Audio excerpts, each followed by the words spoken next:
first emotional support animal. On the set. Do people in the airplanes be like side-eyeing you? Like, bro, Hell you got no. a damn. Like, what you need an emotional support animal for? You look fine. Nah, bro. You know what's crazy? So I don't always carry it with me, but I have a cane for my leg because of my gunshot injury and shit. But so if I have that, people never ask. But what's crazy is the way that people treat me way better when he's with me. Yeah. Like TSA don't be tripping. Like it be crazy, bro. They like, let you right through. He doesn't have to go through like the machine. Well, I guess he probably walks with you through it. Nah, so look, when I gotta go through, I stand there and I gotta hold him. And the thing where you go like this? Yeah. I gotta hold him and walk through and see how he get, bro.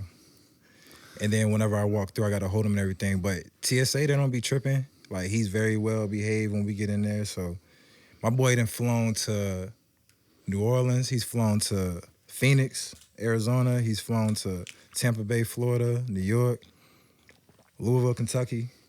My boy be outside, man. Something just happened in Kentucky recently.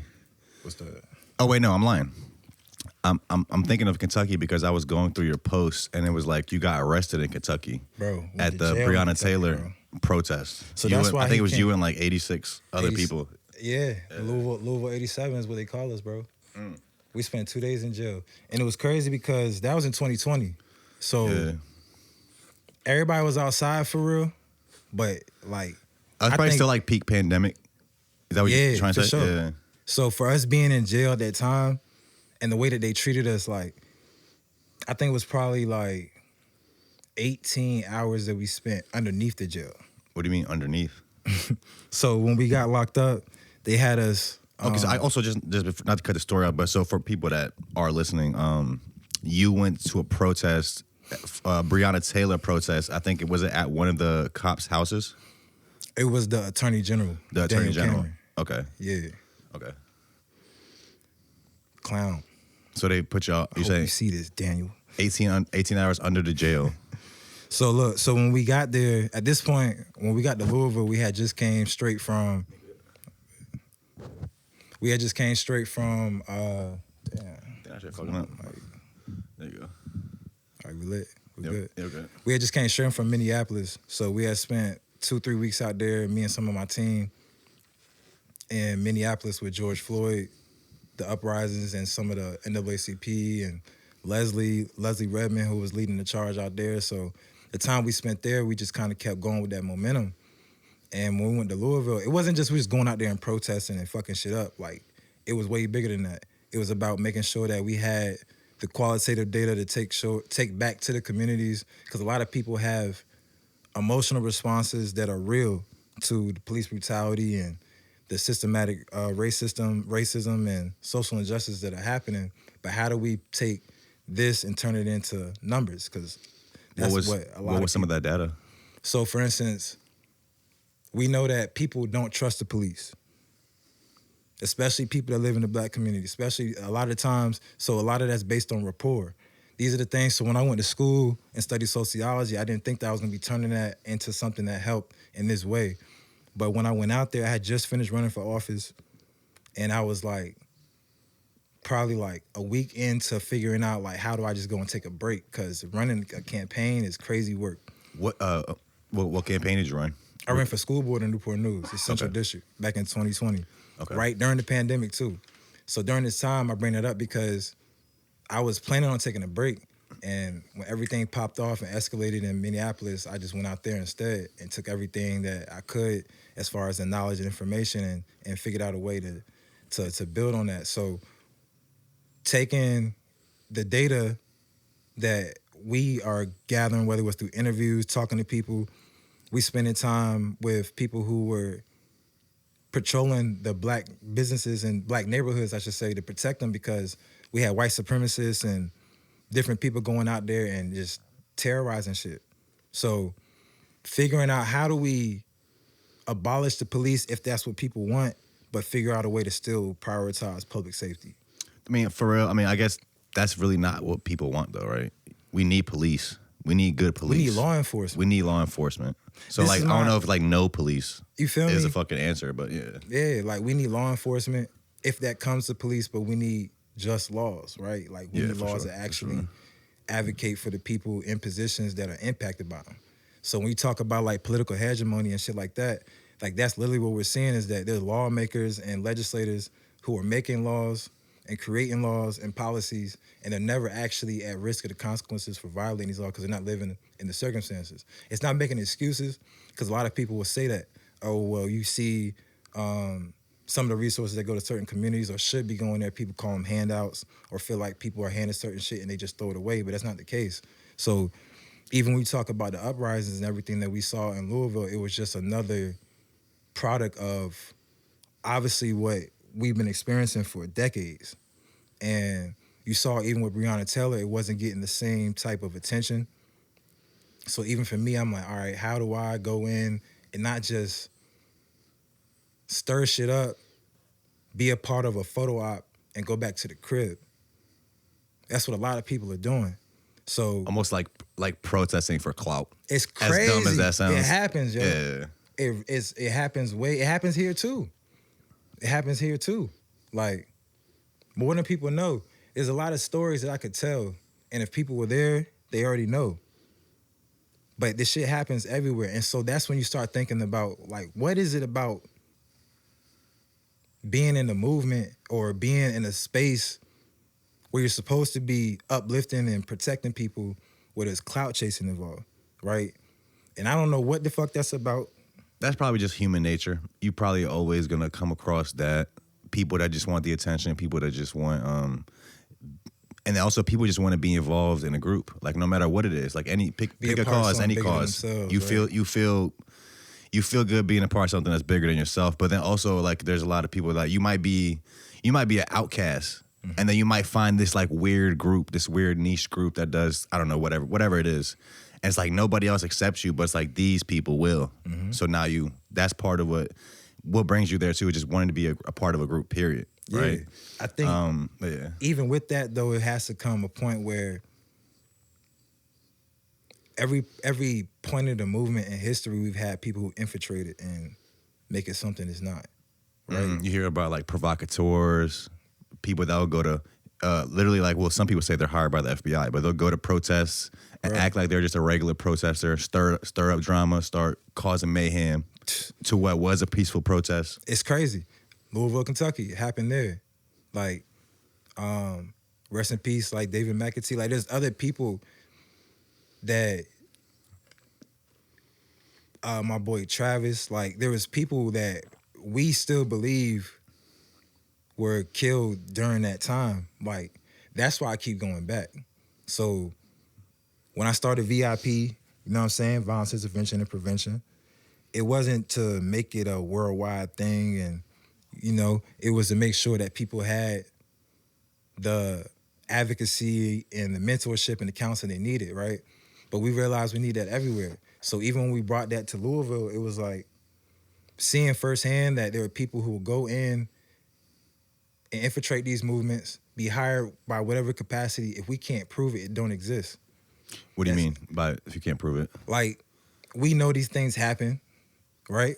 Like, we know that there's people who go into the movement or that are hired by the FBI, whoever what the case may be, but if we can't prove it... The people that are infiltrating. You feel me? Like, then there's no case. Well, I think, like, all the biggest movements get infiltrated. You be talking about, like, the civil rights movement. You take it to the biggest movements. Asa was just telling me about how, we're like, on the last episode, like, 2 episodes ago? We talked to Asa Jackson. I don't know if you know who that is. Yeah. The Can. But he was telling us how pretty much the Renaissance and like the art movement was funded by, well, he didn't say by the CIA, but I went and looked. He said it was funded by governments, states, like the church and the government are funding these art programs, art movements. But even I look back, I was just watching some random video earlier. Apparently the CIA funded the art movement. The CIA funded the art movement. The CIA funded the feminist movement. Like the biggest feminist, I think it was like when feminism first started, like the biggest feminist at the time, I forgot her name, but she was funded by the CIA. So like, yeah. And it's like, don't get me wrong, I'm not saying they won't do it, but then it's like, what's the agenda? Like, what's the motive when there are things? And it comes back to, again, rapport and trust. Like, I don't have enough trust in certain capacities of our government because I don't have enough rapport with them.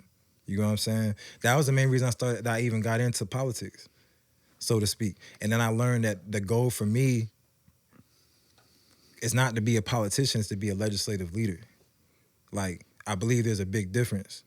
And we have a lot of people that are involved in performative action. And so now it's like we have, again, the biggest election coming up of our lifetime. We've probably experienced a few now. And it's like people are more focused on the propaganda and everything else that's viral versus like going and just doing the research and figuring out what is your stake in this race. Like, what do you actually believe in, and what are you willing to not even just vote for, but push for? Because it comes a point where you put people in positions, but you have to hold them accountable and also do the work that you're holding them accountable for. That's the disconnect for me. I don't see enough people that are willing to get their hands dirty, get boots on ground, and use their platform, whatever it may be. Like, Off-World is bigger than just a podcast. The way that you still make sure that you pull in people who ain't just talking out the side of their neck, like they have something to say. When people come to this platform, they're gonna leave it with information, knowledge, Hopefully. a different. You feel that's me? That's what I would like. Yeah. Whatever it may be, it's not always something that may be to a certain demographic or a certain audience, but that's the beauty in it, right? Like, people can come here and pull what they want from it. Yeah. Also, I think people want to. I feel like my perspective is that most people are good in the world. There's obviously bad people, but I would like to think that most people are good. Mm-hmm. And it's like these good people, they want to fight for these causes, but it's like at the end of the day, everybody has jobs, everybody has families. You only have so much free time and energy to like fight for a cause. Yeah. So we get these leaders that come up and they make us all these promises, and usually these past few years, it's like they get us on their side by making us hate the other side, which I don't know if that fixes anything. So yeah, they just give us these promises and we hope that they'll do that. But I guess oftentimes they don't. You also said there's a difference between being a politician and a legislative leader. Yeah. What do you mean by that? So, for instance, when I was talking earlier about like political hegemony, so when I went to college, I went to Christopher Newport. It's a predominantly white institution. So I'm sitting in these classes and I'm learning about things that I don't personally identify with as a black man in America. But what I started learning is that there are social constructs. I never knew that term, never knew what it was. You feel me? Social constructs are everything that are created in our society based on what's socially accepted, not even about what's correct or what's right. So when you talk about laws, these same laws are created based on what's socially accepted or who got to make this decision first. And it's funny because what's socially accepted changes over time. Every single time. Yeah. You feel me? So now we're talking about a small example is like making weed legal while people are still in jail for that same crime. Who does this actually benefit? And we know that jails and prisons make money when people are in them, not when they're not. You feel me? So talking about laws and talking about politicians is knowing that there are people who are going to create laws and not care about the consequences of them, that are going to show up and get the vote and raise the money and keep it pushing. And whether that's taking favors and taking heed to the lobbyists and people who keep their pockets full, or we have legislative leaders, people who actually get in the grassroots, who get in the trenches, who make sure that they're boots on ground when it comes to connecting the community to the resources, connecting the people to the platforms. So another example is like the General Assembly. Like, the General Assembly happens here in Virginia every year in Richmond, but the laws that are created and the budgets that are created every other year, very few people actually are there to go and see this happen and see like when this stuff gets cooked up. What I've heard about that before, but what is the General Assembly? What happens there? So the General Assembly is where probably a month, 2 months, maybe from January up until about, I believe, end of February, March, where you have most legislators, your delegates, your Congress, everybody goes, and this is when a lot of your legislation gets passed, whether it's the bills or some of the resolutions that get sent through the floor, and a lot of stuff that gets voted on actually impacts a lot of the things that we see every day. So you'll even see colleges go up there and they're trying to make sure they get their funding for the year. You'll That's what they're doing, like fraternities, budgets and stuff. You feel me? Like, so the budget gets passed every other year though. Okay. So for me, it's like making sure that I got the opportunity now, because I got 3 different LLCs and a nonprofit. I learn how to write grants, I fundraise, I do everything I need to do. But if I have this long history of doing work that is needed, because we can all agree that gun violence is a problem. Violence and trauma in general is an issue that needs to be focused on. And that's 1,000% what we focus on across the board. Mental health, all these things, right? So if I'm doing the work, we're writing the grants, and we'll continue to do those things, how is it that we don't have a slot that's written into the state budget every year to make sure we have the funding to do free work? You feel me? Like, you feel me, my man? Man, I feel you. Yeah, no, for sure. So, and that's what it comes down to. So even going to the General Assembly is making sure that we have the funding to do the work that we're trying to do for most of us. But a lot of lobbyists and different people go up there to make sure that they have their pockets full and have their funding to just keep bullshitting. So you go to these protests, you get arrested. So I know also you are a gunshot survivor. Yeah. You started a foundation for raising awareness and stopping gun violence. I do want to get into that, but also one more thing you mentioned earlier. You said you ran for the school board. Mm-hmm. Why was that important to you? So, it's crazy because we were just talking about a General Assembly. So, 2019, I was at the General Assembly, and I remember being up there. I never had locks. Like, I grew up military child, and I was in the Army for 4 years, so I never had long hair, period. After I got shot, I was 100% paralyzed from the knee down on my left leg, so I grew a fro, ended up keeping my hair, got locks. Did you get deployed anywhere during that 4 years in the Army? Nah. Because I was in college, and I was in ROTC, so I was going to be I was a paralegal. I was going to commission as a JAG officer, so I was non-deployable because I was still commissioned as a what? As a JAG officer, so. What's that? A lawyer. Okay. You know what I'm saying? In the military. Yeah, across the board. So I was still, I went pre-law and had my top, security clearance and all that good shit. But even with, what were we talking about before that? Just why you wanted to be on the school board? Well, even with all those things, I think when I went up to the General Assembly, I remember being up there and feeling like I didn't belong. Like, I remember being up there and feeling like I didn't see too many black people, period, let alone black men with locks. I don't think I saw not one. And so for me, I was intrigued, like, all right, like, why is it that there's not more people that look like me in this space? A lot of the work that I was already doing in Newport News,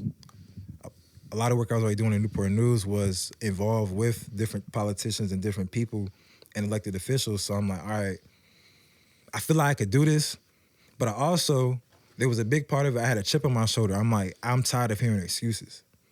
And I'm not the type of person to complain about anything without trying to do the work myself. So I really wanted to know, like, is it that we can't do the work or are people just afraid to? So 2020 hit. It was January. It's crazy. You know Kello? Yeah. Shout out to my boy Kello. You could just leave kind of more down like this. It's better. Yeah. It's just still coming down. Let me see if I have a different one. Hold up. Oh, Pause for 1 sec. We good. All right, we back. I got some questions for that dog. He ready. No, so you said you were talking about Kello. So 2020 hit. I was really thinking about running for office, and so shout out my boy Kello. Kello very early on was civically engaged. Like, he was on his shit when it came to not only just politics but figuring out what was best. So I came to him. I was like, "Yo, bro, I'm about to run. I want you to be my campaign manager. You know what For I'm saying? the school board. Yeah. And education is big for me. So I just didn't want to jump all the way in. I looked at who was running at the time, who I felt like still was doing the work that needed to be done in that seat, you feel me? And figured out where I could fill the gap. And so I felt like Central District, I could bring a lot of representation to that area. And so found a crib, moved, make sure I was in the right district, and hit the streets, started getting the signatures together for the petitioners and everything. Because you gotta get, don't quote me, I want to say around 150, maybe 200 signatures to get on the ballot. I feel like that's not really that much. It is when you have to, it can only be registered voters, and they have to be registered voters in the district you're trying to run in. Okay. So it's not like you could just go find anybody or go post up at a food line and be like, yo, get, you know, and try to get the first 150 people that walk out, because all those people not going to live in your district. So it's not as easy as you might think. And then after we got that part done, COVID hit and everything changed. It was like, damn. So how you run for office at that time, as far as going door to door and running in-person events and things like that, it kind of changes. And the biggest part for me was it didn't really impact because I already had a presence in the community. Like, people already know who I was. So when my billboards and everything were popping up, it wasn't like people didn't know my face already. So that was the benefit. And I think that's the part that people struggle with when they run for office, is that they don't have a presence in the community yet. So they spend so much time trying to get their name out there, campaigning, running around, you know what I'm saying? But luckily for me, you know, we definitely are true to this when it comes to the boots on ground part. So it was a little bit easier to focus on different things that I wasn't as aware on, like how the school board budget worked, the operational budget, where the money was going, and the type of things that I felt like we needed to focus on more for me, which was like mental health resources and wraparound services for the kids in the schools, not just for them, but for their families too. You got a kid going to school in an environment where, or they going to school and they cutting up, but if you get resources in the school and we're able to work on that, but they go back to an environment that still ain't sustaining that, it's no good. You feel me? You start and from I guess scratch also every like day. just learning more real life skills in school. Facts. I feel like everybody that graduates high school is like, yo, school is kind of shitty. Bro, it's Like, why isn't school, or maybe I'm just like not tapped in like that, but why does it seem like school isn't evolving to the times? no to make child people left more behind, to bro. make people more ready for life when they get out of school. It just feels like the process is really slow of change in Yeah. school. Like, why is that? I feel like there's a lot of things. I said no child left behind because I think that Like- started like when I was in school. and where that messed things up at is because, respectfully, some children need to be left behind. You feel what I'm saying? They like if you need didn't more get time to learn those skills. not even the clown or try to, you know what I'm saying? It's just, it is what it is. So when we focus on just pushing children through the system and making sure they get through it, then it's not as much focus on the information. I get that as well, but it's also like it's still the system is the problem. Yeah. Like what you're learning. Yeah. Ultimately, for me, I feel like the thing about school I don't like, it's probably a lot of things, but one thing I don't like is I feel like somehow school kills the joy of learning. Because I feel like a lot of us are naturally like curious and we love to learn, but we get put in this system where it's like a job to learn, and it's like, I don't know. And it's just kind of, by the time you finish school, most people are like, bro, fuck this. Like, Yeah. I don't care anymore. Yeah. But like, if you look at most kids, they're like just super curious about the world. And like, when you're a kid, you want to learn about everything. But they put you in these structures that it just makes it like That's it, boring. though. It's the environment. You feel me? Like, it's not like we go into schools that, and you see them, like, if you do see them, they go viral on social media because it's different. But school right now is structured. You got teachers that are overworked and underpaid, so they just trying to get through the day most of the time. But the ones who genuinely care don't have the resources they need to really sustain that classroom. So a lot of them are spending stuff out of pocket, and they doing what they can to kind of like bring that environment and that enrichment, right? But it's hard to do that on low wage and minimal budget. You feel what I'm saying? So I think that's a big part of it. But also when we talk about the curriculum, again, that's like school board, city council, they have to agree to even be able to get things passed through. And so that's another piece. Like, we focus a lot on these presidential elections, but the local ones definitely matter really matters, for these probably. reasons. Yeah. You feel me? Like, So I guess this was your first campaign, and it wasn't successful? You didn't get on the school board? I would say it was definitely successful. I didn't get on the school board. I wouldn't say it wasn't successful because we brought out a lot of people. We had hundreds of people who voted for the first time. Hundreds of people who voted for the first time. I learned what voter suppression was, so I wasn't fully aware of these type of things. And What is voter suppression? so you have different things that happen. For me, it was dealing with people vandalizing my sign, my yard signs, stealing them, vandalizing them, or even on the day of the election, there were certain polling locations that got closed down. And a lot of those locations were locations that a lot of black people were closest to. So when you talk about that, just even across the nation, when things like that happen, it impacts, obviously, the turnout and the amount of people who have access to polling locations in their area. So there's different examples of it, but that was some things that happened with mine. Not to say that impacted, like, the turnout, because I think that the result was the result. But the numbers we put up on my first time ever running, especially during the pandemic, like, I was hella proud. Like, Will you be running again? For sure. For school board again? Nah. What you want to run for now? I honestly think, like, delegate or Congress is something that I want to do. Okay. You know what I mean? Because of the amount of reach that we have now, like the amount of work that I've done, not just across Hampton Roads, I didn't even move to Virginia until the 8th grade. Where are you from? Military child. So I was born in North Carolina and moved around up and down the East Coast. And probably like every other year, I was at a different school. So when I moved here, 8th grade, I was at Deep Creek High School. I mean, I went to Hugo Owens, and then I went to Deep Creek.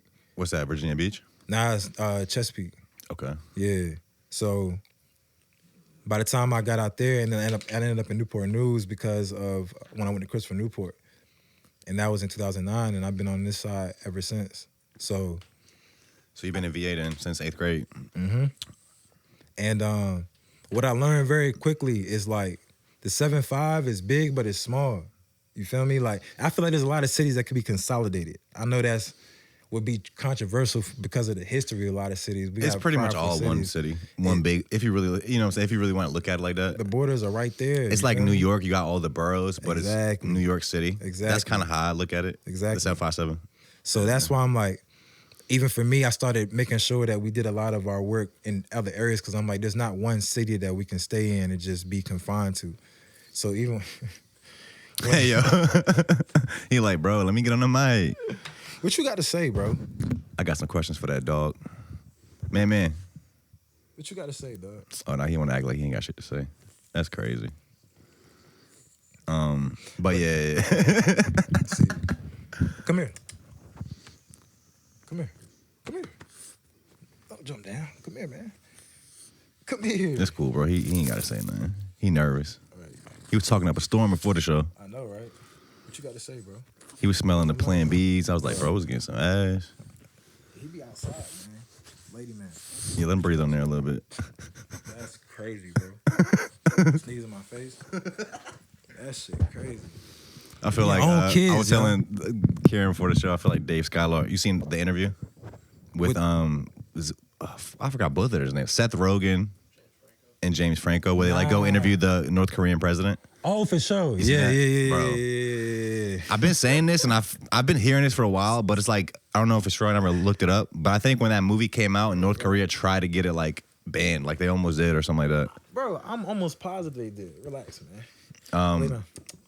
But yeah, so we're saying it's kind of like a big city, but it's, you know what I'm saying, it's not, it feels small. Yeah, and I feel like that You want to run for Congress or delegate. and that's a big reason why I feel like, because of the fact that even with VIP, like my organizations, we in 8 different states right now, right? Like it's hard for me to be in one area specifically because of the information that I go and get in other areas. I can bring it to different cities and I can bring it back here. That's also what it benefits a lot. Yeah, that's also what it is with these programs, like different organizations, different programs. You can start them in one city. Yeah. Figure out your formula, and you could take that all over. And that's a big part of why I was like, okay, I can zoom out. And so running for school board, I wanted to learn at the ground level, like what it takes to run a campaign. And what was the most stressful part about running the campaign? You touched on voter suppression. The fundraising is tough. Asking people for money. Yeah, because it's more mental. Like for people who do it or who are used to doing it, like it's people who hop on campaigns and they do phone banking for a living, and it's just like, they get hung up on for a living. Nah, shoot. You see some of these numbers that people be busting out, bro. Yeah. Like they be getting it done. I get texts all day. It's like, send us it's like for Kamala or when it was for Biden, but like for Biden, send it $10, we'll match 800%. I'm like, damn, if you already match 800%, you just go ahead and send it then. Well, you need my 10. Like what? That's what I'm saying, bro. So it's like I didn't even have all those tools, you know what I'm saying, when I was running. So it was tough, especially during that time. Like it's during COVID. Like people definitely didn't get the stimulus yet at this point. So it's like I'm running food drives. I'm like making sure people got everything they need. So to turn around and try to ask people for bread was mentally challenging. Like it was like morally challenging. And like, it was like I just don't even feel right during this time. Yeah, how the world was. Yeah. But because of what I'm doing, I've had to learn too. Like when you put things out there, like there's people who want to support, and if they can support, they will support. And you can't make the decision for them to, you know what I'm saying, that they not give them access or not give people opportunity to support something that's going to benefit our community, benefit our kids. Like these are all things that, so even when I finish running for office, everything that's on my platform, I still do, still continue to do, still make sure it got done because it was bigger than just the campaign. You feel me? Yeah. Was going through this like gunshot experience, is that kind of what set you on this course that you're on now, or were you already before that like into politics and into like making change in the community? Nah, it definitely put a battery in my back though. Like I was already at this point, so I got shot in 2015. Also, do you want to tell us a story of how that happened? Like, what was that day like? What was that experience like? Yeah, I mean, that's why we here. You know, this is a lot of people who know me. It's crazy. I be forgetting. So like, I do a lot of public speaking. Yeah. Like a lot of public speaking. I'm a published author 2 times. So I've written a book about it and everything.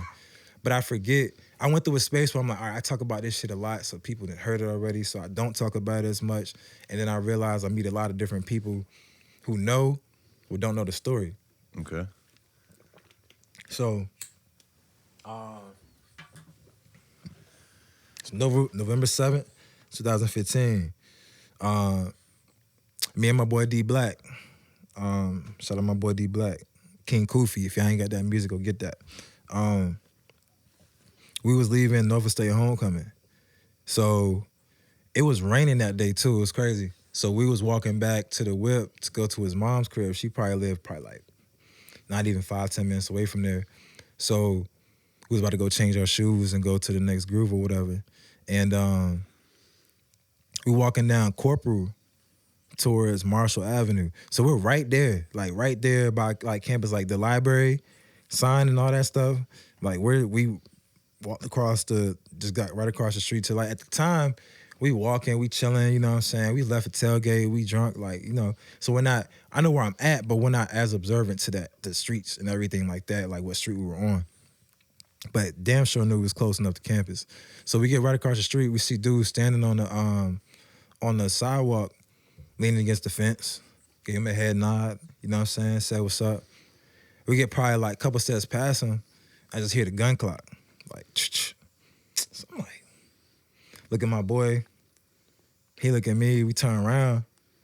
So dude standing there shaking. He like, you know what time it is? Run that shit. So I look at my boy. I didn't laugh because it was funny. I'm like, there's no way, bro. You're like shocked almost, like, what? But nah, like, you shaking, bro. You don't want to do this shit for real.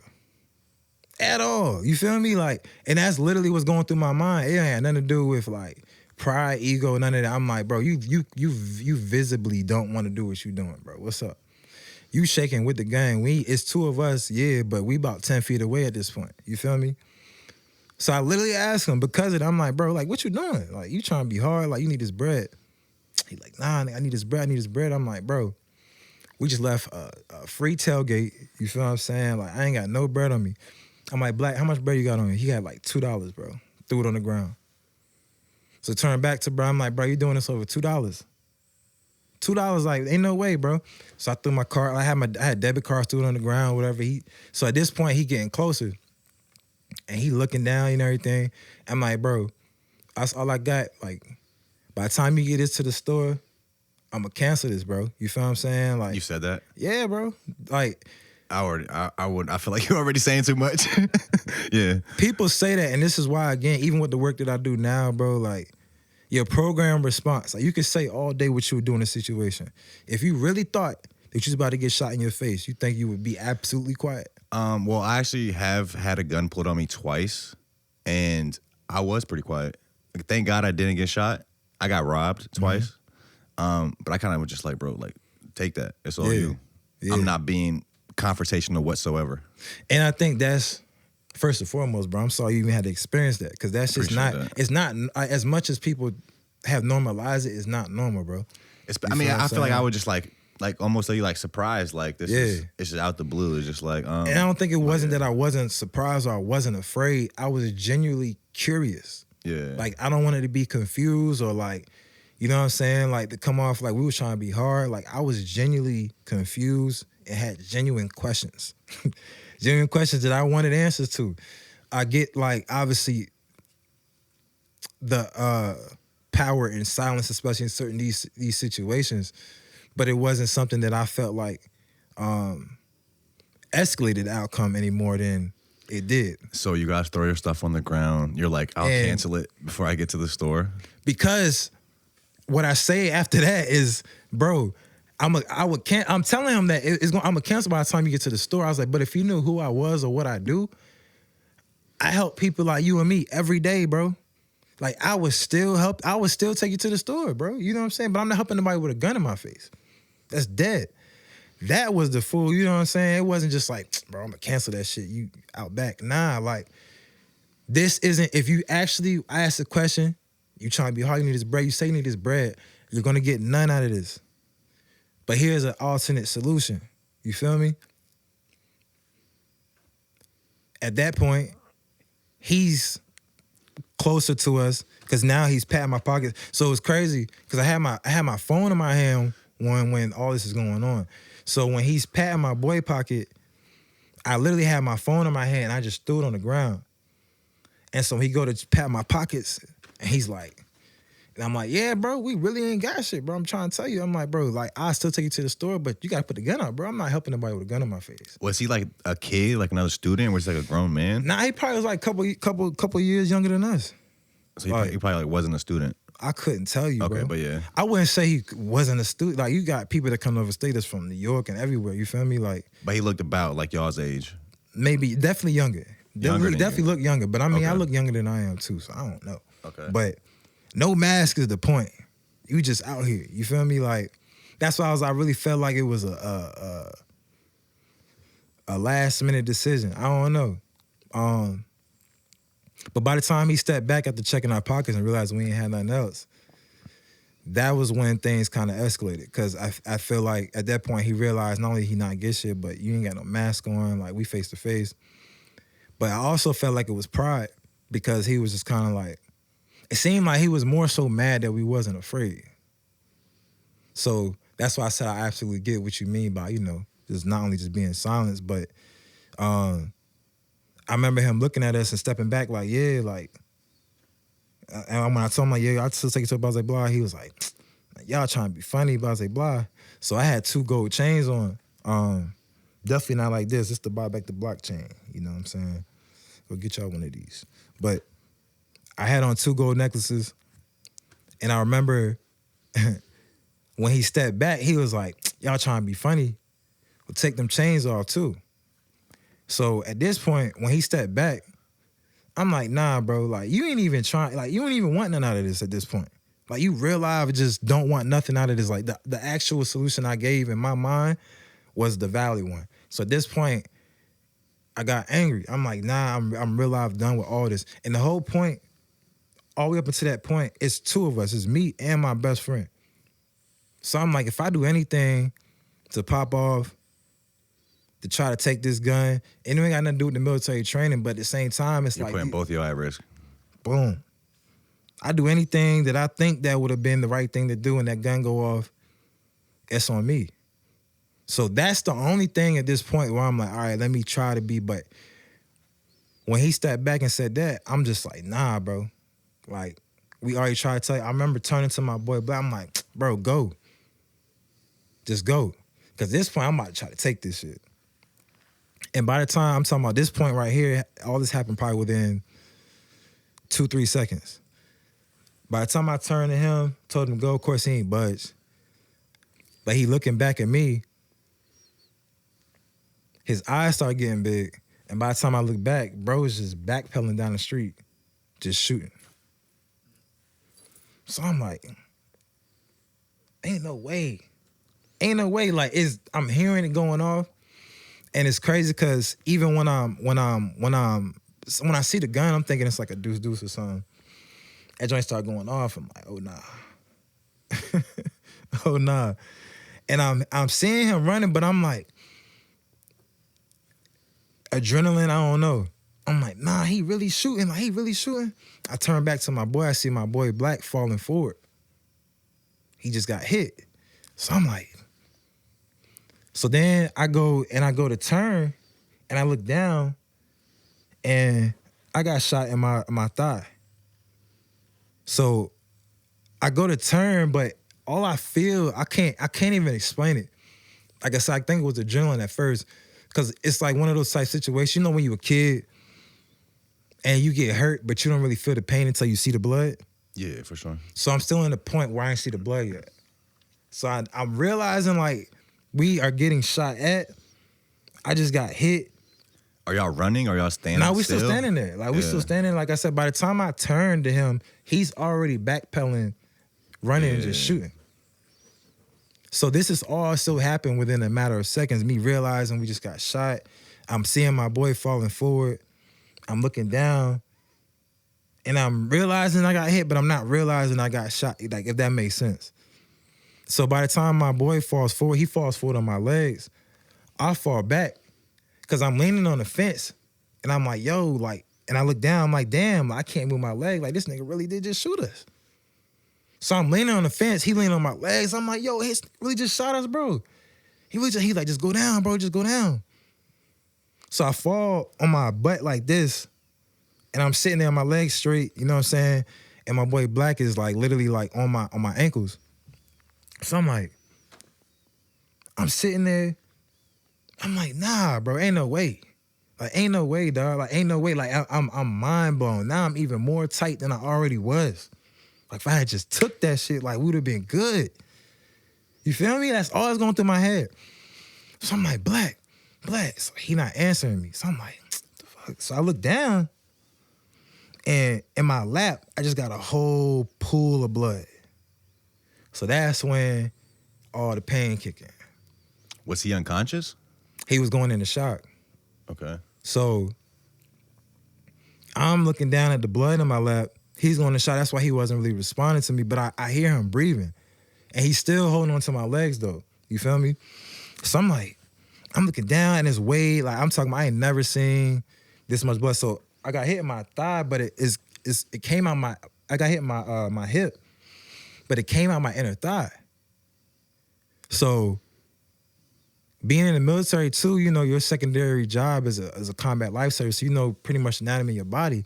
So I'm like, yeah, my artery, like, there's no way this much blood is coming out. Like, I'm literally at this moment, I'm like, yeah. Thinking you about to bleed out. Not thinking. I'm like, I'm start counting because I'm like, if I make it past 8 minutes, then it didn't hit my artery. But everything that I'm thinking about doing, I gotta get done in the next 8 minutes. That's always going through my head. So if because I believe in that takes moment, that much blood to come out to where you would That's die. what I'm thinking in my head. Yeah. At the most, bro. Like at that point, like that's what I'm saying. So, I'm like, all right. Where'd your friend get hit? The bullet went straight through his pelvic bone. Mm. Went straight through his pelvic bone, fractured his pelvic bone. Came out the other side, but it was clean. So I guess in those initial moments, it's like to you, it felt like he was in worse condition than you because he was like almost unconscious, like in shock. Yeah, for sure. Yeah. And I'm like, all right. Dude ran off. I'm sitting here, and as I'm like literally laying there, so I'm now, as I'm looking around, and I see all this blood, like my everything from the knee up is on fire, like on fire. People be asking like, what does it feel like to get shot? And I'm talking about, bro, it's the hottest thing. Like it felt like there was just a hot rod, like somebody just lit a rod on fire and just stuck it through my leg, and it was just in it. Everywhere the bullet travel, you can feel. So that's why I'm really convinced that my artery is done. You feel me? Like there's no way you can tell me otherwise. But I can't figure out why I can't move nothing from the knee down. So being paralyzed for the first time, and hopefully my last, like you don't know what that feels like. Some of you been able to do your whole You can't move life. You can't move. I even, not to cut the story off, but I had a similar, not like that, but where I couldn't move something. Mm-hmm. And I know what that feels like too. I cut my tendon on my finger when I was a kid. Damn. And obviously it's not like getting shot, but I was opening up a can type shit. But like, so I cut the tendon on my finger. I was like 9, 10, like a kid. But I remember I got it stitched up, and then I went back to the doctor like 2 weeks later, and then they found out I couldn't move like the top part. And it's like same shit, like you looking at it, trying so hard to move it, but it's like you just can't move it. It's like Kill Bill. Ligament. It was, well, I think they call it a tendon. I think it was like a tendon that controls it. But so even to this day, I can't like fold it all the way. But yeah, I get what you mean by like not being able to. Yeah. Even though mine's like something small, fucking fingertip. Like, wiggle your toe. Wiggle your toe. She was trying to retrain. I do remember that. In the car. I was trying to do that shit. Yeah. But that's years later. But nah, so yeah, like, so you can't move your leg. And it's crazy because like I said, like experiencing it the first time, you don't know what it feels like, but you know something's wrong. Like really, really wrong. But it's just reinforcing the fact that I'm literally about to die. Like there's no way you can. So I'm like, all right. As I start processing, I'm like, dang, black out. A car pulls up. Like I see a car come out the street because I'm sitting here in my mind, couple seconds, like not even a minute or two in. I'm like, there's nobody around, bro. We at homecoming. I drive past this spot all the time. I be going homecoming now and stuff. I'm like, bro, that spot where we got shot at be jumping, bro. Like there's people there all the time. It's so crazy. It's so crazy how we were there for however long we were there and nobody was around. You feel me? Or they stayed away. I don't know. You feel what I'm saying? So I remember laying there and I'm like, yo, ain't nobody walked by yet. And so his car pulls up and it slows down. So I'm like, yo, black, we good. Like that. Car pulls up, drives off. They look at you? Yeah. I couldn't really see in because I'm laying on the sidewalk. But I felt like they was like recording or something. You know how people do. And your friend is like fully unconscious at this point? Out, bro. Still breathing hard, but out. But I guess he's alive. Yeah, because of the breathing. I kept telling him, like, don't stop letting go of my legs. That's what I kept telling him. Because I felt like if he stopped holding pressure, then he was gone. You know what I'm saying? So I'm like, yo, ain't no way. So by the time I get to process that, another car pulls up, but this car stops. They had tinted windows though. But this car stops and they just sit. So I'm like, all right, we good. Like, they definitely gonna help us, right? They pull off. I know we're gonna get into all the LLCs and all the different shit I'm doing, but this story is pivotal for hella reasons. You feel what I'm saying? Because of things like this. I'm sorry. Let's pause for 1 second. We'll come right back to it. I just really got to use the bathroom. You good? Be right back. We'll be right back. So I think where we left off was you said the second car stopped, looked at you guys, pulled off, and you were like, this story is important for a lot of reasons, but that's kind of where we left off at. Yeah. So, and I say that because a lot of the things that I like to believe, like a lot of the reasons I like to believe that people didn't help is the things that I focused on educating people on now. You feel what I'm saying? But after the second car left us, that was when I kind of had to decide, like, ain't nobody about to help us out here. So the first time I ever sent my my location on the iPhone was that night. Who'd you send it to? So I had to get to my phone first because remember I told you earlier I had dropped it. Yeah. But I remember hearing it like hit the fence or whatever. So I remember tapping Black, and I was just like, bro, I got to get to my phone, but just don't stop holding on to my legs. You know what I'm saying? Because I could feel it, but I just had to like reach for a little bit longer. But I told him, like, if you stop squeezing my legs, then you know what I'm saying, I'm going to think something wrong for real. So I remember reaching and getting to my phone, and that's crazy, bro. I remember reaching for my phone and grabbing it, and I had to figure out how to send my location first. So I sent it to my boy T Fowl because he was just with us, but he had just slid to he from Richmond, so he was about to drive back to Richmond, but he always stopped at Feather and Fin before he leave. Okay. Like, always. Like, I already know, so I'm like, all right, I know he's still like in the area type shit. So I sent my location to him, and I called him, and he picked up, and I was just like, bro, I know it's gonna sound crazy. Me and Black just got popped. We good though, but we need you to come find us, like, or you know what I'm saying, tell police where, because I don't know exactly what block we on. But you probably also don't know how good you guys are. Yeah, facts. Yeah. Let alone at the moment. Yeah, let alone if bro gonna slide back or whatever the case may be. So I sent my location to him. Then I sent it to, so I got a twin brother. You have a twin brother? I do. Okay. Identical twin? Fraternal. Okay. Shout out my brother Chris, man. But he lived in Hampton at the time. So I know he was further, so I sent it to him second for that reason. Called him, said the same thing. So I called 911 third. Yeah. Because I was like, again, I don't know if it's like the rapport thing, like I haven't always had the best interactions with police, which is, again, why I do a lot of the work I do now to build better ones, but it is what it is. But I remember calling, and the dispatch picked up, and I feel like at this point, I said the best description you could give. Being somebody who's laying on the ground getting shot, when she picked up, I literally said, yes, me and my friend, we both just got shot below the waist. We were somewhere in between Corporal and Marshall, leaving Norfolk State homecoming. The person ran off, going towards Marshall, but like that's, you know what I'm saying? Like, can you help us? And she like, oh my goodness, you just got shot. So I look at the phone like, yo, like that called the wrong person. Like, you supposed to be, in my mind, you supposed to be trained to be used to situations like this. So I repeat the same thing. And she was like, can you hold on so I can go? I don't even know what the fuck else she said. I remember I just hung up after that. Because in my mind, like, maybe I watched too much TV, but shouldn't you be able to, like, I guess it's probably ping my phone location, like when people call on one, like these are the things that I was thinking at the time. But I'm also still counting in my head, not knowing if my artery really got hit. So I'm like, I can't spend my last few minutes on the phone with this lady because I ain't even called my parents yet. You feel me? And that's who I called next. So the craziest part is that my parents were on their 25th anniversary cruise.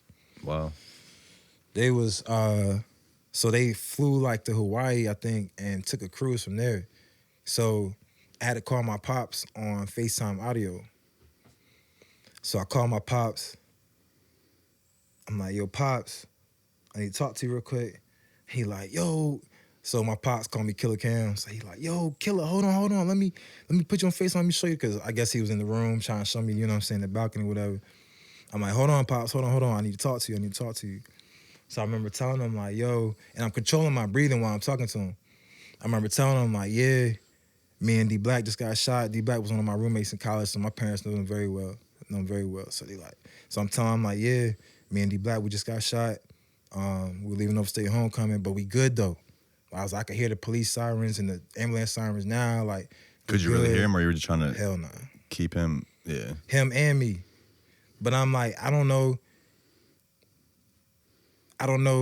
at that point if that was gonna be my last time talking to them. But also I needed them to know if it was my last time talking to them that I was good, even if I wasn't. You feel me? That shit was really important to me at that time. But I remember telling him that, and I don't remember anything he said back.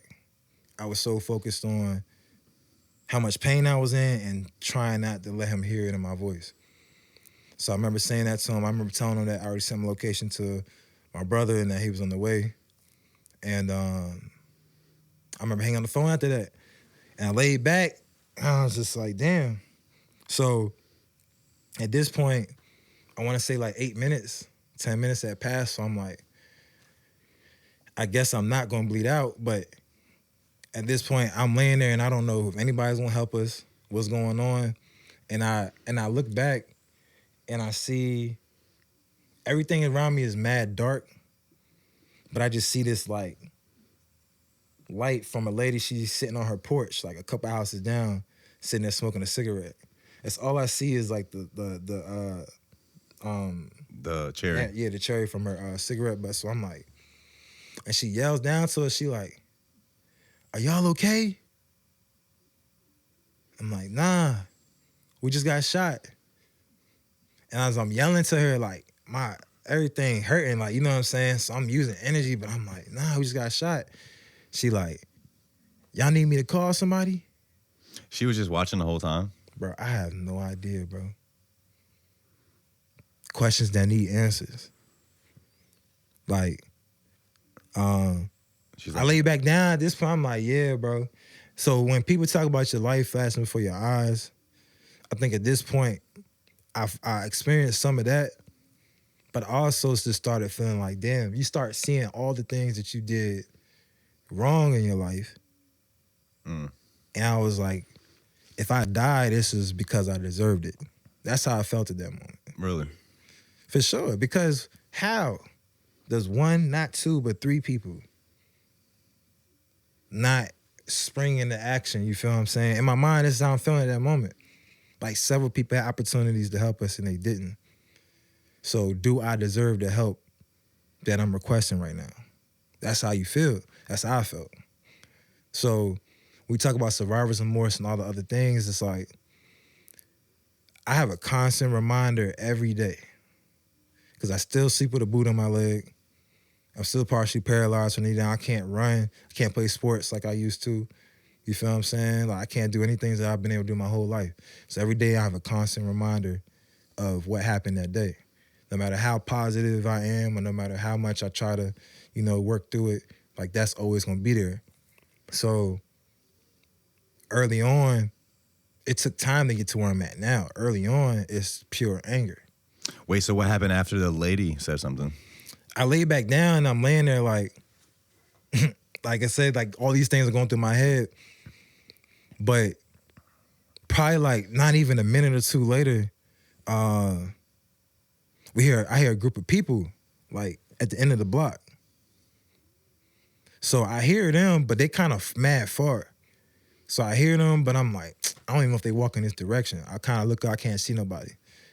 The other direction, I hear a car. And it sounds like it's blocks away, but that shit is humming.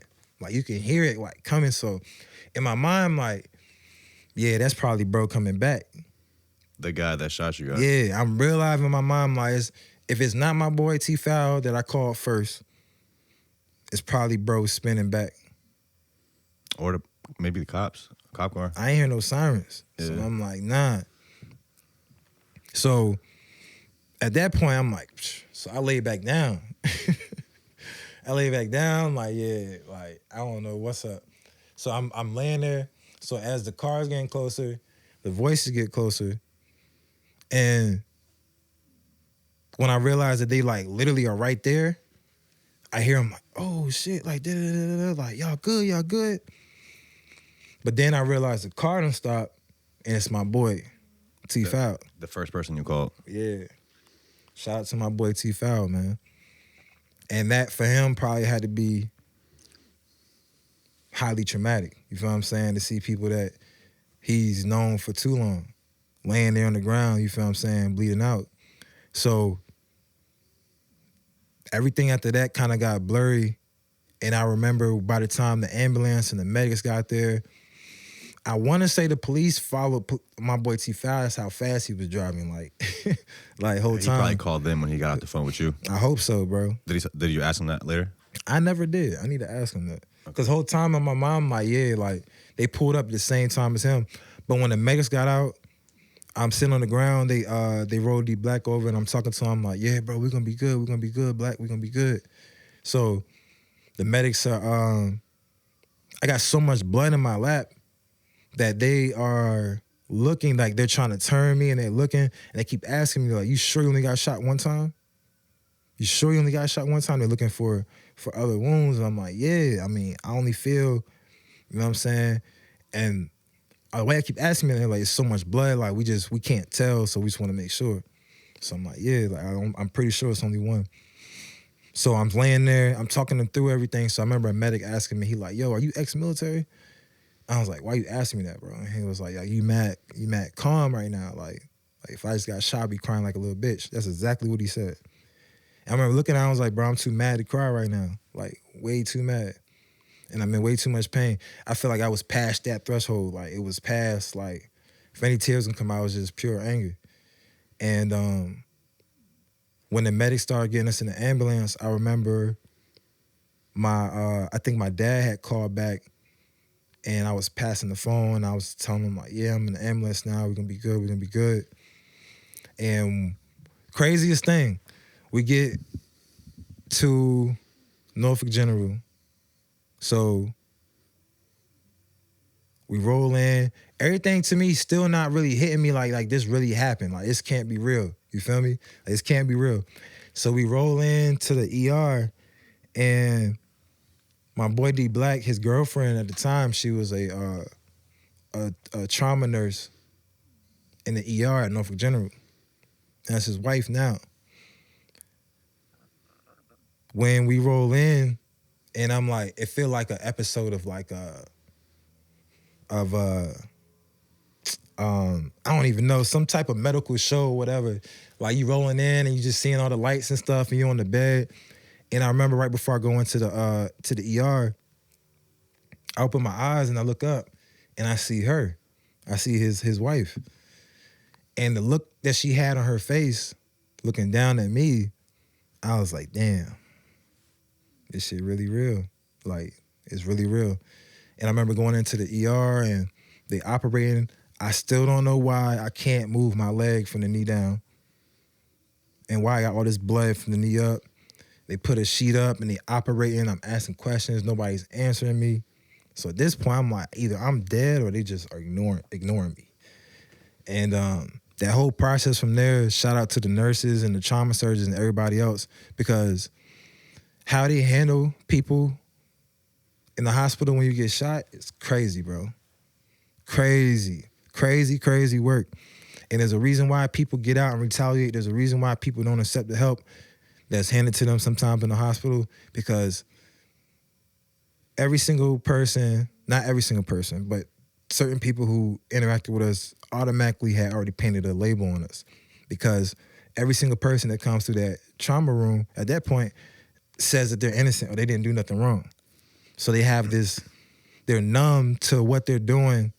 And that's why I talk about trauma-informed approaches and things like that in a lot of the work that we do, because people don't understand, like, they have to come from a sense of understanding that there's people who are realizing right there in their moment that their life is going to be different forever. So how it was handled that night wasn't like that. I remember getting up to the room we were in and the police coming in, the detectives, and interrogating us. And if it wasn't for the nurses and the people who came to visit us, because we had the hospital jumping, it was hella people who know us. So, and it's Norfolk State homecoming, so once people found out, Like, it was packed. Like, they were literally telling us, like, we've never seen this many people. And they normally don't let people in on the floor, but it was so many people, they had to let them in. And if it wasn't for the people that was there and advocating and letting them know, like, bro, they was treating us crazy. And I had to really tell the detectives, one of them, just to leave, because he like, can't. Almost like treating you guys like the criminals. For sure. For sure. And that's what they say. Like, yo, every person that comes in here says they're innocent, blah, blah, blah. We need a certain amount of information to make sure we can investigate thoroughly, which is understandable to an extent. But if you think I'm about to lay here in a hospital bed with a hole in my leg, I don't know why I don't know that I'm paralyzed. Yeah, obviously I'm putting that together, but I don't know what's going on. I'm not about to look at no mug shots and flip through no binder, and you know what I'm saying? And if the person that shot me ain't got no rap sheet, he not gonna be in there anyway.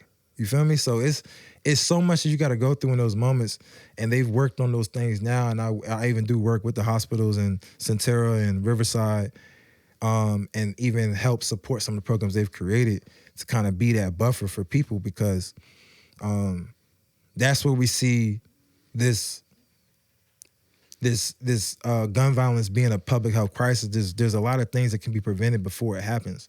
And so retaliation is a big part of the gun violence that we see too.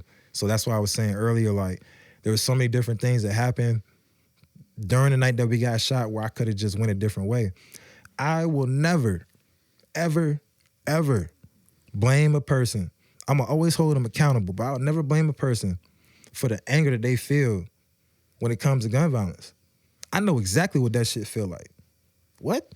You talking about the dude that shot us, bro? People hitting my phone afterwards like, yo, bro, out here chatting, blah, blah, blah, blah. It's a time where you have to make a decision where it's like, do I tell them, go ahead, do what you're gonna do? You feel me? Or do I feel in my mind like I'm not God and I can't make that decision? You feel me? Because the most selfish thing you can do is start a war that you're not around to finish because you're dead or in jail. And I stand on that. Everything that I do is rooted in that sentence right there, because at the end of the day, I'm asking people who are in circumstances that they didn't ask for to make better decisions based on future reward, based on current incentive that they don't really believe that they may live long enough to benefit from. That's what's real. So even for me, I know for a fact that I was angry enough to do what I wanted to do. I had the resources to do what I wanted to do. When it came to retaliating or feeding into that anger, that's the easiest thing you can do, though. What do you think was like the biggest factor of you not wanting to go down this like cycle of retaliation? Is knowing that I actually do have something to live for. And without that, you ain't got shit. We can't keep asking people to make the right decisions and to make decisions, again, based on future reward if they don't feel like they're going to live long enough to face those consequences. We got people living in survival mode, and that is where I was. You're in survival mode. When you are in a situation where your trauma impacts your fight or flight response and your body stays in that mode, you have not only PTSD, but you have secondary trauma. You have different responses. It impacts your cognitive skills, your daily motion, the things that you do on a daily basis, the way that you respond, your behaviors, the way that you manage your emotions. These are all your cognitive skills that are impacted every time you have trauma. I didn't become a counselor because I thought that it was cool because I needed to do it for a check or anything like that. I needed to understand, how do I actually give my people the skills, tools, and resources to heal? And then to heal and to fight back. Because what we're doing is literally, it's a fight. Once we get to a point where we can get out of survival mode, how do you go and fight long enough to go help the next person? That's what it's really about. And getting to that point first, though. So even for me, it was like I had to get out of survival mode long enough to just benefit from some of the things that I had to live for. Because at the end of the day, knowing that retaliating will send you to jail ain't enough to deter people, because it's still gonna do it. You feel what I'm saying? Like, so that was it for me. That was it for me. And knowing that there was people at that time that I've asked to do the right thing, that have been in similar situations to me, if not worse. And if they saw me go out and do something that I told them not to do, You know what I'm saying? It's Did crazy. this person get caught? Was there like cameras outside the area, or so this person never got caught? So think about this, people. For everybody watching this, because I don't think I'm in any better position to make this decision than anybody else. So y'all gonna hold me accountable the same way I'm gonna hold y'all accountable. Cool? Cool. If I live in Norfolk right now, if I went back to the crib right now and I seen bro that shot me, what would I have to do? I would have to, at some point, walk away? That's the craziest thing to me right now to think about, because I have never been in that position. But that's what I've had to like real life program my mind to think that if I ever saw him again, that's what I would have to do. The police didn't catch him. So every time I do something, no matter where I'm at in Norfolk, no matter what street, no matter what hood, no matter where I go, I have that in the back of my mind every single time I go out and do something. I don't actually know what I would do when I see him. So what's the smartest thing for me to do? Not carry a gun. How many people don't make that decision though? I get it. You got to make it back to the crib at the end of the day. I'm militant when it comes to a lot of things that I do. I'm a veteran, so that's why when people try to talk that to me, I'm like, don't get it twisted. I'm better than most people when it comes to those. Like, what? 300 meters, 39 to 40, I'm not missing. I've also so it's like there's reasons like there's certain decisions that you can only make if you're in those circumstances. So for me, it's like, how can I be preventive at all costs? Knowing that if there's certain things I do or certain places I go, can I still be protected without having to put myself in a position where I gotta retaliate or defend myself? I felt like that too, just iffy about, because I'm a concealed permit holder too. For sure. And but I don't really carry my pistol that often, really ever. People have because a I'm always like because of what I do. Will you put yourself in a situation like subconsciously, but it's like you have it now where like you would use it if you otherwise wouldn't because you didn't have it, or it's like I don't know. It's kind of a tricky situation. And even after what you went through though, is that hard for you to like make that decision? Like, well, honestly, I look back and I kind of thank God I didn't have it with me. Because what you would have done in those moments, because it might have made it worse, right? Bingo. So you felt like the people in the hospital, some people didn't really give you guys the dignity of treating you like the victim, which you were. Also, how's your friend now? Is he like he's doing injury-wise? He's doing great, man. My boy, he in better shape than we was when we was playing football, man. And that's the nature of the injury. Like I suffer from nerve damage, so my nerve just never reconnected. So that's the reason I'm still partially paralyzed. Yeah. You know what I'm saying? So how long after this situation did you start this like gun violence foundation? So I didn't even start the gun violence. So I got the Gun Violence Intervention and Prevention Outreach and Research Center. I didn't start that until 2022. So that's like 7 years later, right? Yeah, so I started Violence Intervention and Prevention back in 2019. And so that's not specifically for gun violence. It's for all forms of violence and trauma. Okay. And our mission is to make sure that we create the skills, tools, and resources to impact people who have been impacted by violence and trauma, but also cultivate a life-changing perception of success and community responsibility. You feel me? But that was like the bottom line for me. I didn't want to put anything in a box. A lot of people think that because of what I've been through that I focus primarily on gun violence, but that's not the case. There are a lot of barriers that exist that create environments for gun violence. So I think that gun violence is definitely a after effect to a lot of things we're already experiencing. So you talk about access to mental health, homelessness and poverty, generational trauma, access to like different resources in our communities that are actually in our environment, and addressing those things. Those are the type of things that if we can address all of those, violence and trauma may still exist, but it's as a minimal effect. And you talk about gun violence, it's very rare that you see people that are in a good situation where they're out being involved in senseless violence. Like, is it really the fact that people, I don't believe nobody's born violent. So could it just be that simple that people might just be in a situation where they broke or hungry, shit ain't going right, and people are more likely to make a decision that they wouldn't normally make if things were better. That's how I try to simplify it at the core, but I know it's deeper than that. And even for me, it's like everything could have been right and going right, and I still would be faced with decisions that, again, if I see the person who shot me, is it still that easy just to walk away? What if is bro that? was at the crib right now watching this, you feel me? Like, That'd be wild if he's watching this. I mean, those are the type of things that, I mean, is it wild? Would you say you forgive him?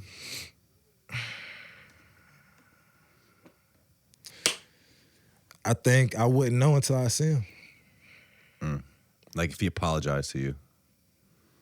I wouldn't know until I see him. That's real. And this is me being, you know, like as honest as I can be. I believe that I can do all the inner work, all the outer work, and all the other things, but until you're actually in a position where, you know, you have that interaction with somebody, that might be the interaction I need to start building towards forgiveness, right? You feel me? But in my mind, I can say that all day, and then you see that person, and then triggers that come about, you know what I'm saying? Just that's the longevity for me. It's like doing this work so that I can say one day that if that were to happen, I'll be able to forgive him. But ultimately, I don't really know. And I think that's the part that I hope it provides hope for people who, it's hella people that I know that's gonna see this. Like, it's crazy how many people been impacted by gun violence that don't share it. Like, even, I didn't even know that you've been through that. And so, you know what I'm saying, you shared it, right? It's way more people than not. So it's gonna be people who see this that may have been through some or lost somebody to this. And I need people to understand, like, the most amazing part that I'm learning in a lot of this is that if there's still an ounce of hope when it comes to not just positivity, but the people who continue to keep me positive, the interactions I get to have because I'm still alive and because of the fact that I'm still here to do the work that I'm doing. That's the hopeful part, right? So I like to believe that the people that we have lost along the way, my guardian angels, I've lost kids that I've mentored since they were in elementary school that I've had to go to their funerals. To And, gun violence. Bruh, like these past few years, like I've been to more funerals and birthday parties for my kids. So for me, the things I like to believe is that not only do they have an impact, but they still are guiding me in a lot of the work that I do, and that they did what they were here to do in the time that they spent. We have a lot of artists on this show.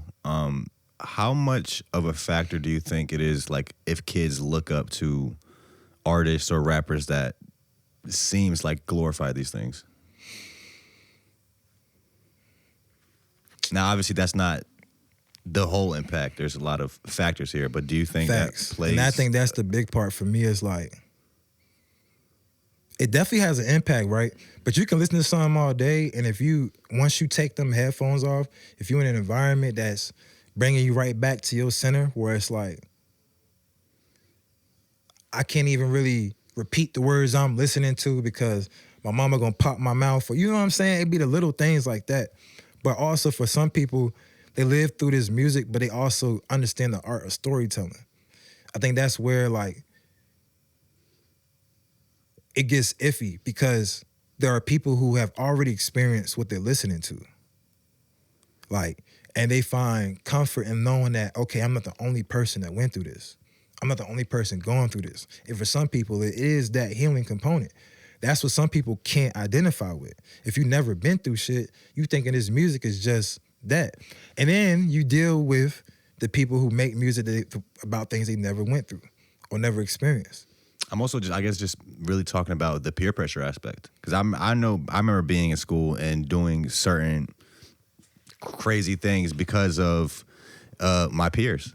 That's what I was peer pressured into doing. Not directly, but just people around me that I respected or people I thought were cool were doing certain things, and I can remember that having an impact on me and me actually doing certain things. Yeah. That looking back, like, yo, I probably wouldn't have done that if I wasn't around those people.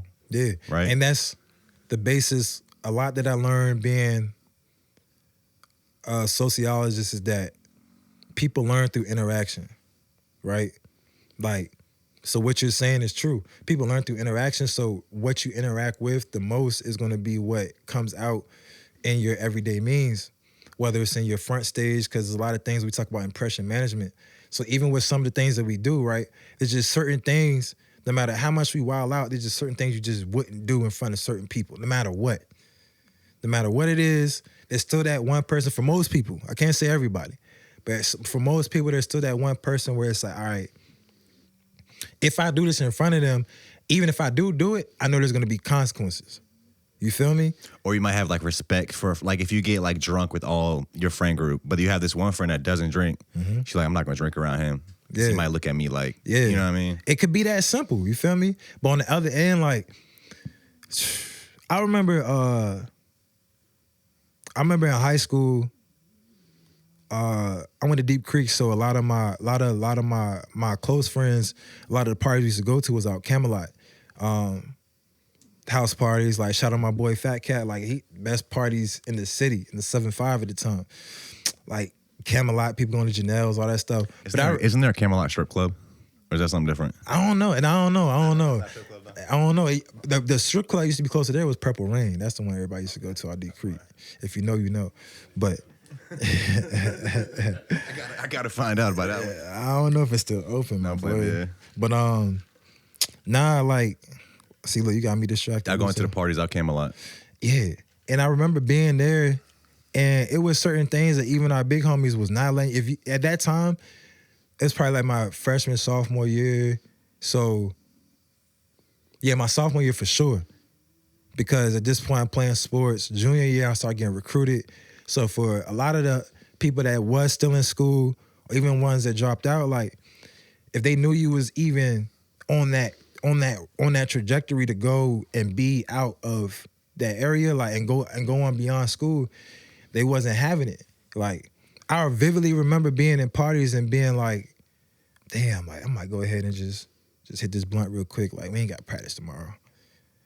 And big homies been like, nah, bro. You know what I'm saying? You good? Don't you got a game this weekend? Don't you got a tournament next week? You know what I'm saying? Like, you good? You good?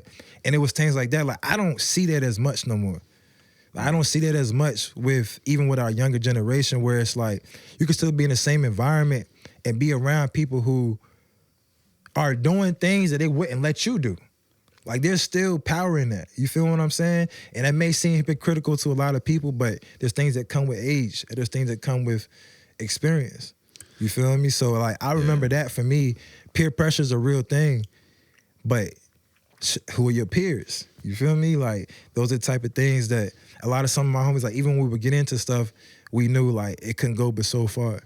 And for a lot of people, like, I was blessed enough to say, like, I grew up with people that, for the most part, always had my best interest in mind, and I always had theirs. So, with peer pressure, I think when I moved to Virginia, I started seeing the 7-5 is just so different, yo. Like, so different. And this is the longest I've lived anywhere consistently, so I'm honored to be able to call 7-5 home. Like, the amount of things that I'm able to do in the places that I do have respect in come from the people that I've been able to support and learn from, you feel me? So I think that was a big part for me, was just like, I don't know, like, high school and the 7-5 is different, but it's definitely something that helped me get to the point where I learned the 7-5 at its root. So for people who come here and they don't understand it, I get it, because I'm like, you had to be here for a certain era. Like, I mean, you're also like the perfect example of the 757. Like, this is a military area. A lot of kids I grew up with, their families are military. Yeah, there's a lot of that around here. Speaking of that, do you feel like the military presence in the 7-5 has an impact on? Because you see, like, there's just like this glass ceiling, like, when it comes to like entertainment or even music, or like, we ain't got no sports teams here. Like, I've heard that before. Like, they want to keep this place at a certain level. They don't want it to get too crazy. I would say it does. I mean, bro, if you think about it, military presence here, the CIA is here. We have, I would say, I think we have a lot of things that, like, run the country from Virginia. right? I don't know. I mean, I could see them But wanting DC to. does too, though. I would say it's probably even more in Virginia than in DC. That's where like, you know, they have the law. That's like the front. That's the front of the business. Yeah, The back of the business is really what is running the show. that's a fact. So it's not necessarily the people that we know, like the politicians, like all like politicians. I would say that's the front. They might have some say, but the business is run from the back. We don't know those people, and I think a lot of them are in Virginia. Yeah, You know, so you go through this situation. You're starting these different foundations. You kind of, I feel like dedicating your life to that in a way, that cause. Yeah. You also do the Beyond the Bullet class. You do that at Fuse Fest. We were actually out there. Shout out to RP. What is that? How long you been doing that? So, Beyond the Bullet, me and Is that what that box is?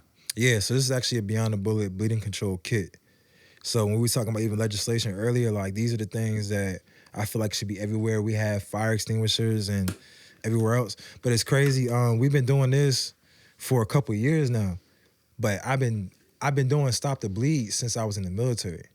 So I want to say probably like 2016, 2017, I started doing workshops over at CNU, just open them up to the public, partnering with Riverside and the local EMTs and stuff. But what I noticed the most about Stop the Bleed, and we still teach it in our Beyond the Bullet bleeding control course, is 4 hours. We do trauma-informed workshop. We got an implicit bias survey that we have. And these are things that help make this course holistic. But the Beyond the Bullet bleeding control course is the very end after the Stop the Bleed. And Stop the Bleed was created not just to address gun violence, but all forms of bleeding. Because bleeding is the number one cause of death after injury, preventable cause of death after injury. So with these kits, I started pushing these mad hard because a lot of the kids that we have been counseling and supporting and helping them through grief support, especially in the schools, like you already know, like not just in Newport News, but around the country. But there's been a lot of shootings, a lot of kids at a young age. The number one cause of death right now for juveniles is gun violence. We had we went, I think it was Virginia, in this area, I think in Newport News, went viral last year. We had remember the 6-year-old that shot his teacher? For sure. Yeah. I was like, bro, what? And so That was the thing. I was like down the street. If you go and look, I'll send it to you later, but I spoke at that school board meeting. That shit went viral. After that happened? Yeah. You put it in the song. We got Kello in the back too, by the way. But yeah. Ad-libbing. Go check out that Invest Fest freestyle. But it was crazy because I was like, even with these kids, like some of the kids, like you said, like with that shooting, luckily, like that teacher survived. Yeah. You feel me? But with school shootings that we've seen across the country too, a lot of those kids didn't die from getting shot. They bled out. And the amount of time that it took for help to get in there and for people to get in there to do what they needed to do. If they had these kids in the classroom and they had the training on how to use them, then how many lives could we have saved? That's one example. It's crazy right? to even say that we need teachers to be trained in that for school shootings. Like we shouldn't even have to fucking deal with that problem. At all. But it's like, yeah, I guess they should be trained. Like everywhere, and then not just in schools, but everywhere, right? So like even with some of the kids that we work with, like I'll never forget last year, one of my young boys, I had to go up to the school, so I got called up to Heritage. I got called to Heritage the next day because one of my mentees, Kieran, had got killed downtown Newport News. So right after he got killed, this was right after school. He probably got killed not even 30 minutes after they got let out of school that day. So I remember one of my young boys calls me. I go pull up on him at his house, and he's telling me what happened. So I'm like, bro, what happened? Blah, blah, blah. So he's literally telling me that as his friend laying there on the ground in his hands, they're literally trying to compress, stop the bleeding, and they're tapping him to wake him up and everything like that.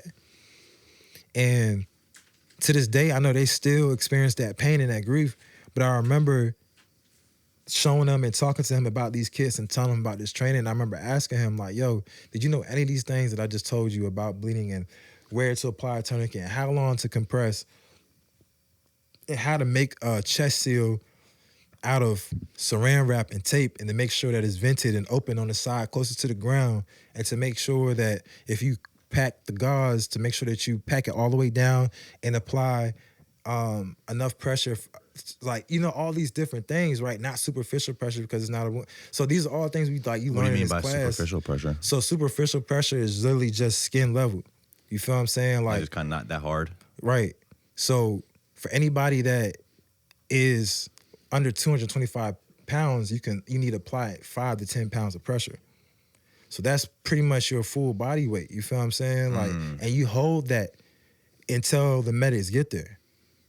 Like, there's so many different things that you learn, but if you don't know that, it's really something for me. I was like, bro, you can't carry this burden. I know it's gonna be hard for me to tell you this. I know that she's still going, because you were there. Like, you were there and you had to see your friend bleed out. But that's the part that it wasn't just about getting these kits out, but also making sure people had the knowledge so they don't have to carry this grief and these burdens that come with the situations that we live through every day. Like, and even for me, when I talk back about that story and I was saying all those things are pivotal, there's people who didn't know this stuff. There's people who didn't have these kits. If they had to stop and help, what would they have actually been able to do if they didn't know how to help, right? These are the things we talk about forgiveness. Like, those are the things that kind of helped me forgive the people who left us there to die. Because that's how I felt for a long time. Like, what reason do I have to go and help anybody or do anything if people didn't even help me in the time that I ultimately needed the most? Nah, the lady that was just smoking a cigarette on her porch. Crazy wild. work. Y'all need some help? Crazy. Like, I feel, yeah, we do. I go back to that spot. It took me a few years, but I go back to that spot and I put flowers on the fence. And I seen this lady like a couple years ago, and I'm convinced that it was her. I didn't ask. You feel Why what you I'm put saying? flowers on the fence? So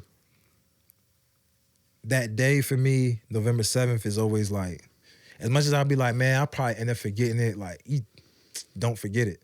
You feel what I'm saying? So for me, I started calling that my rebirth day. And for a lot of the people, as a counselor and a grief support specialist, for a lot of people who have come through my programs, if they can pinpoint a day or a time that experience that trauma, a lot that usually comes with that, whether it's seasonal depression and different things that you can't really pinpoint, like, why am I feeling like this around this time of the year every year?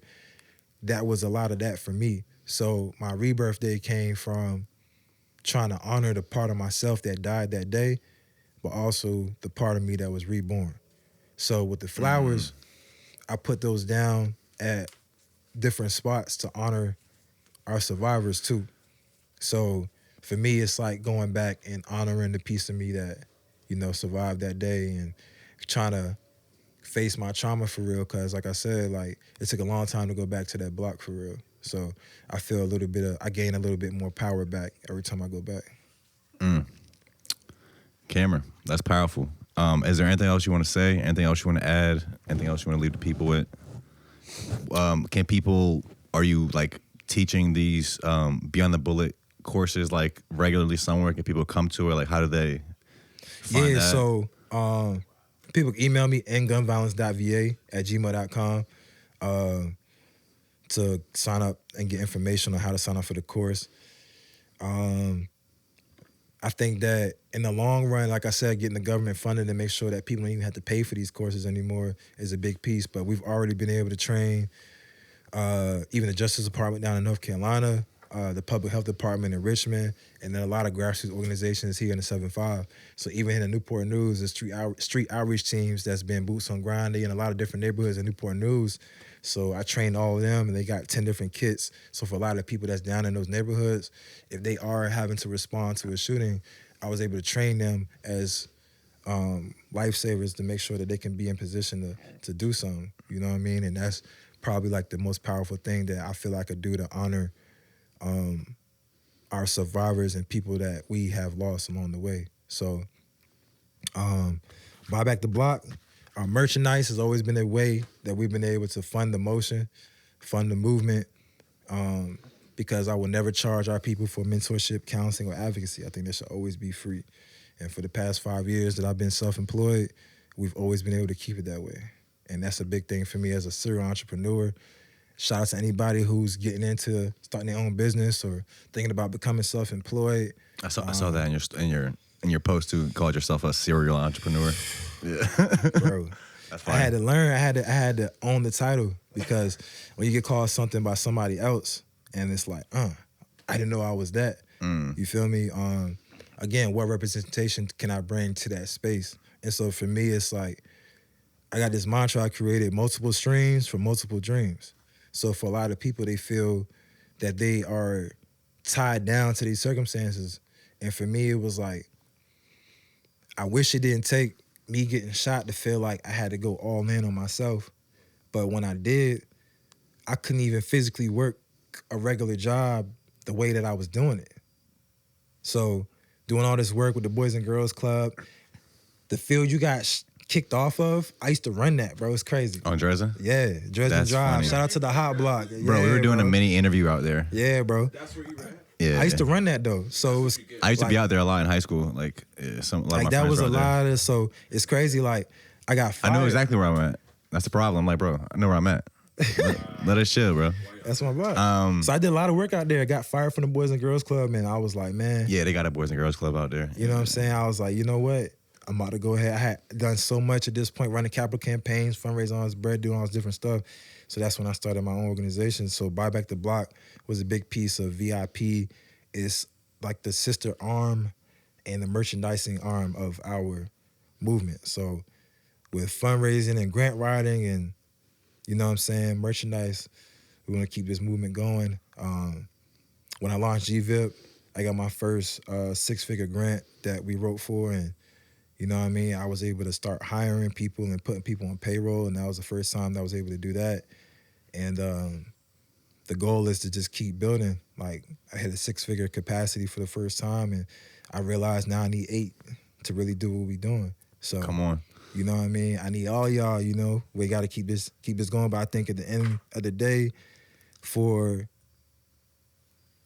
what we're doing now, I'm just honored to still be in this space and to be able to say that the people that have invested in me in the 33 years of my life are the reason that I'm still doing this. It wouldn't even be possible. So, you know, shout out to my family, shout out to my village, shout out to my team, the people that y'all don't always get to see behind the scenes that really make things pop. I'm taking 40 families up to D.C. for the Crime Survivors March on Washington. When's that? September 23rd. Okay. So I wrote a grant for that and got it awarded, you know what I'm saying? And I tried to pinpoint, to the best of my ability, survivors and families that have been impacted and people who have started their own organizations because of the impact that they've received. So, you know what I'm saying? Y'all stay on the lookout for that. It's over 100 organizations coming in from all around the country. So for us to be selected to be on this platform, as far as VIP and being able to connect other people, like, you know what I'm saying? I'm definitely looking forward to that. So, hell yeah. Thank you for sharing your story with us, bro. How do you pronounce your last name? Bertrand. Cameron Bertrand. For sure. Might see him as your next congressman. You know what I'm saying? Yeah. Who ran your school board campaign? We talked about that. Kello ran his school board campaign. He wants people to know that again. Blood. Hell yeah. If you guys are watching this, man, we appreciate you guys for tuning in. All this guy's links will be in the description. Check out what he has going on. Thank you again, bro. Shout out to my boy Man. Anything else you want to say, Man? Been sleeping the whole time. Thanks. Come here, man. Yeah, we appreciate you guys. Peace. We out, gang.